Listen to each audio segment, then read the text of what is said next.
This coming Sunday night, we're celebrating Shavuos. This is Man Matan Torah. This is what we became God's people. This is celebrating nationhood. And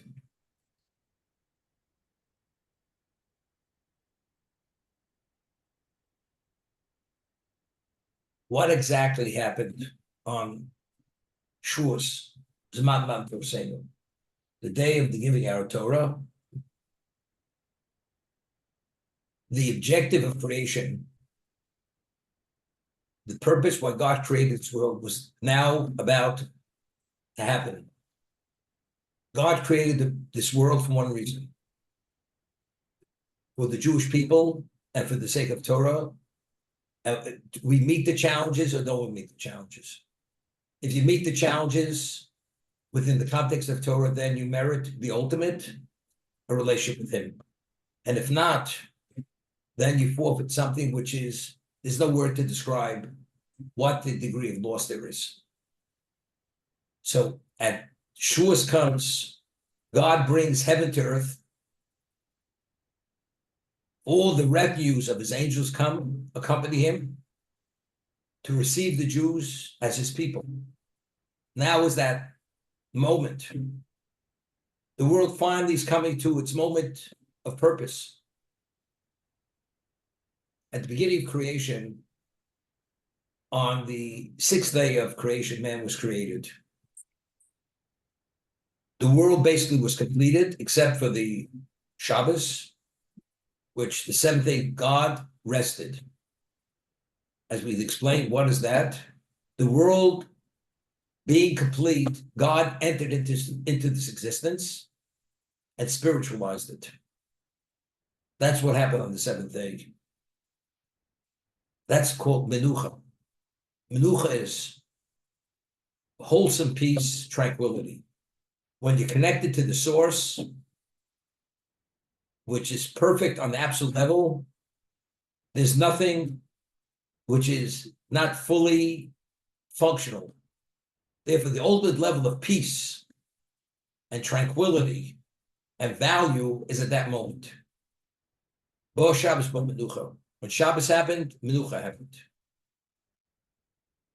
That moment is available now for the future. So when the Jewish people come into existence, the gift that we were given was the Shabbat. We were given that. Only the Jew was given the Shabbos. Because that's that relation with God.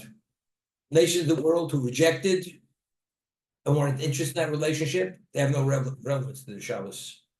You can only have relevance to the Shabbos, which is God's presence Himself, if you have that interest, which happened at Sinai. Every nation of the world rejected it. They said, we're not interested. It's not our cup of tea, as they say. The Jews said, we accept unequivocally. We accept, if that's your will, we accept. We want to be your people. We want to identify only with you. Our value is only you. Outside of you, we have no value. Because you're the source of all value.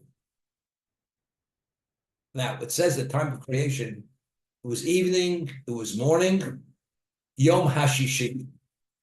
By every day of creation, it says, it was evening, it was morning, it was the fourth day, the fifth day. Let's say it was the fourth day or the fifth day. When it came to the sixth day of creation, it says it was the sixth day.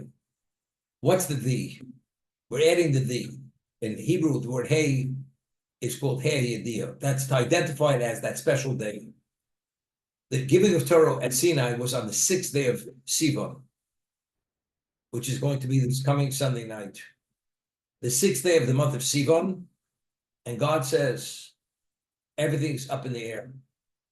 If on the sixth day of Sivan, when I offer the Torah to my Jewish people, and they say we accept, the world continues. Because that is exactly the objective of creation, for the sake of the Torah, for the sake of Jewish people. But if the Jewish people say we're not interested, the world reverts back to pre-existence. There will no longer be a creation. God only created creation for a purpose. The purpose is the Torah and the Jews living within that context. But if they're not interested, it has no value. the world reverts back to the beginning of creation. So everything was up in the air, was if it was going to continue. When the sixth day happened and we said, Nasa Venishim, we accept unequivocally, the work took on a level of permanence. Now the world is going to continue. I always explain it. Person's running a phenomenal business. He has 10,000 employees. The business is hemorrhaging money. Good money after bad money. And the boss, the owner, comes and says, I think I have to shut down this company. So the employees come to the owner of the company and says, you realize all these years we've been supporting our families because the company, we work for the company. We're feeding our children. We're able to educate our children. We have a roof over our head. We can pay our mortgages. If you close the company down, that's how houses will be repossessed. We'd be on the street. Keep the company going. So the owner of the company says to the employees, you realize, when I founded this company, I didn't found the company to pay salaries.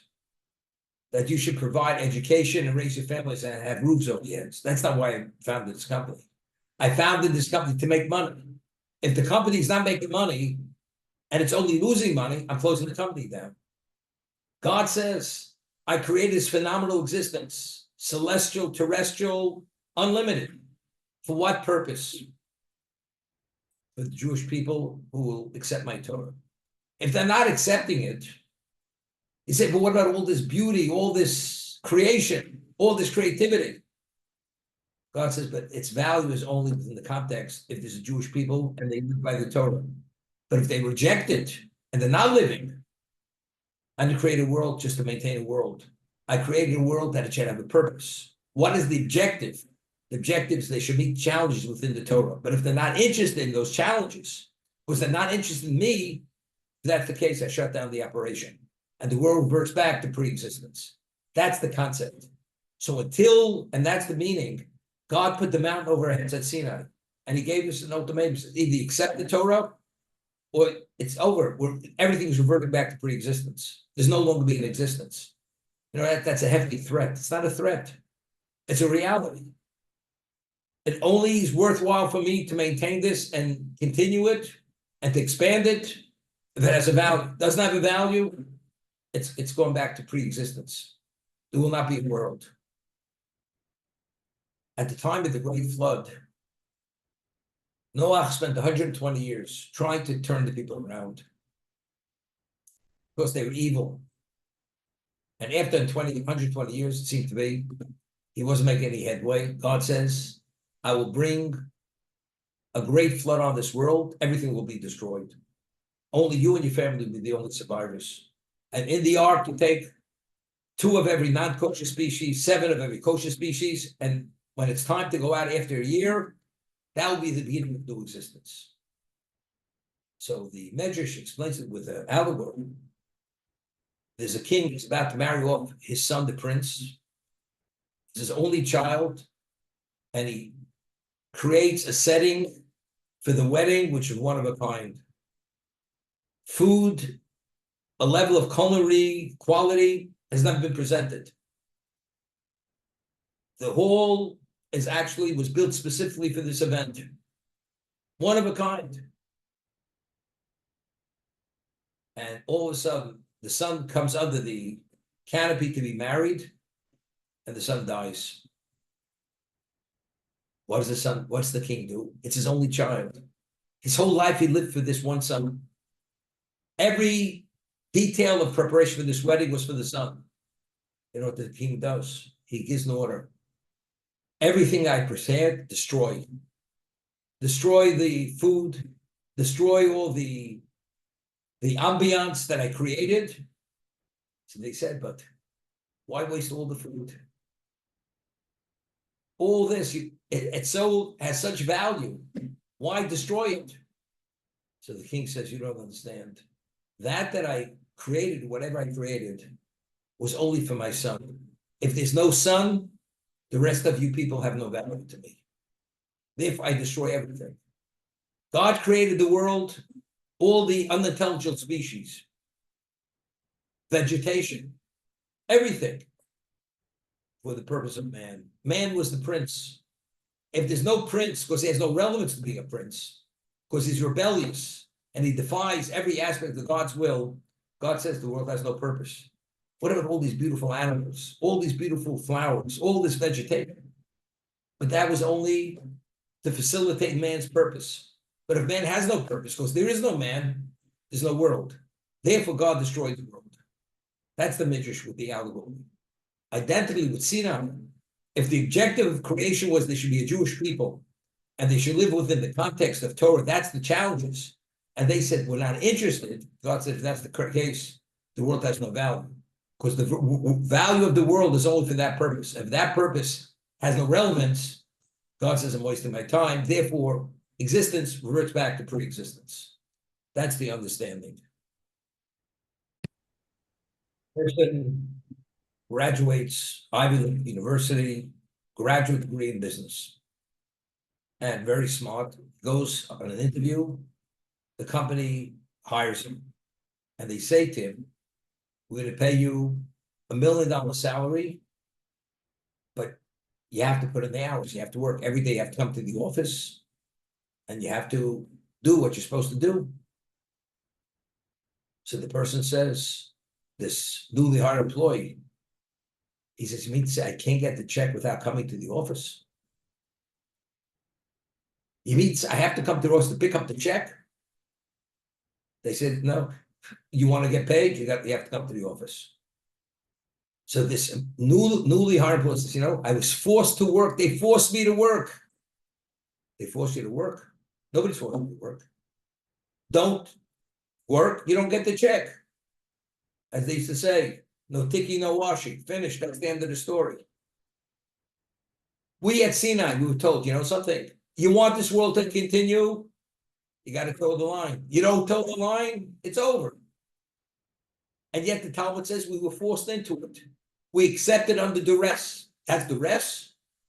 Sure, I prefer to get the check without going to work. But that's not the reality of life. The reality of life is you want to be compensated, you got to be compensated for what? For something.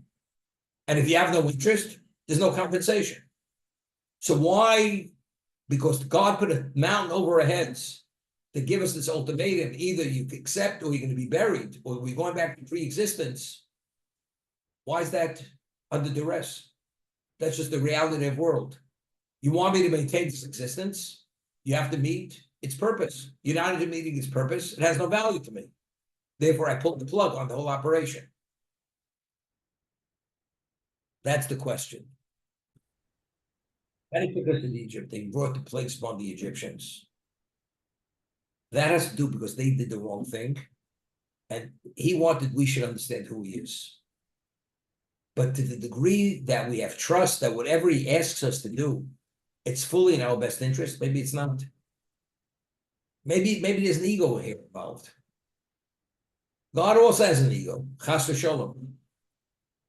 But if you understand who God is, there's no such thing as ego. God is not dictated by ego. God is dictated by absoluteness, integrity, truth, purpose. That's it.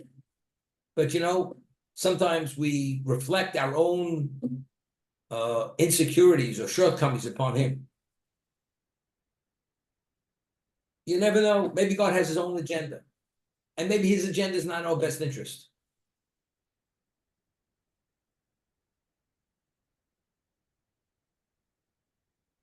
Now,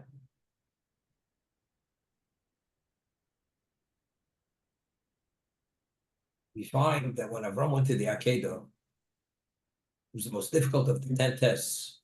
He was told to bring up his son as a burnt offering, the son that was born to him in an old age, who he believed was going to be a successor. He was born to him at the age of 100. He's 137 years now. His son is 37. And God says, after 3 days, you're going to see the location which you're going to bring your son up as a burnt offering. And he traveled for 3 days. He noticed a cloud over a mountain. And that was the indication. That was the place. I mean, if God wanted him to bring his son as sacrifice, within a few hours, why prolong the agony?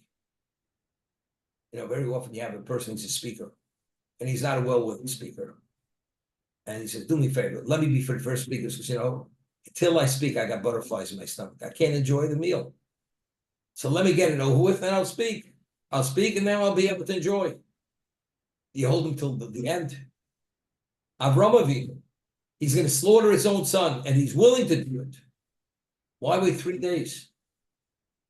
Within a day, or 12 hours, or a shorter, show him where that's done. Either he makes the challenge, doesn't make the challenge.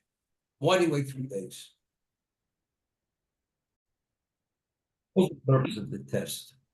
To tell the world who Avram was. Let's say Avram would have just jumped at it immediately. They say, something. Avram was so overwhelmed, he didn't realize what he was doing.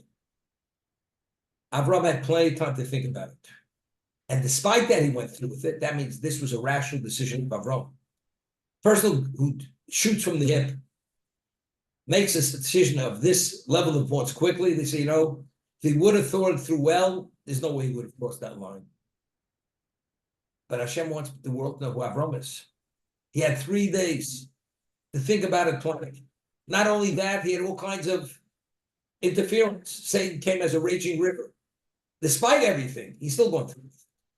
So what does that say? This was a conscious, rational, responsible decision. It wasn't due that he was overwhelmed.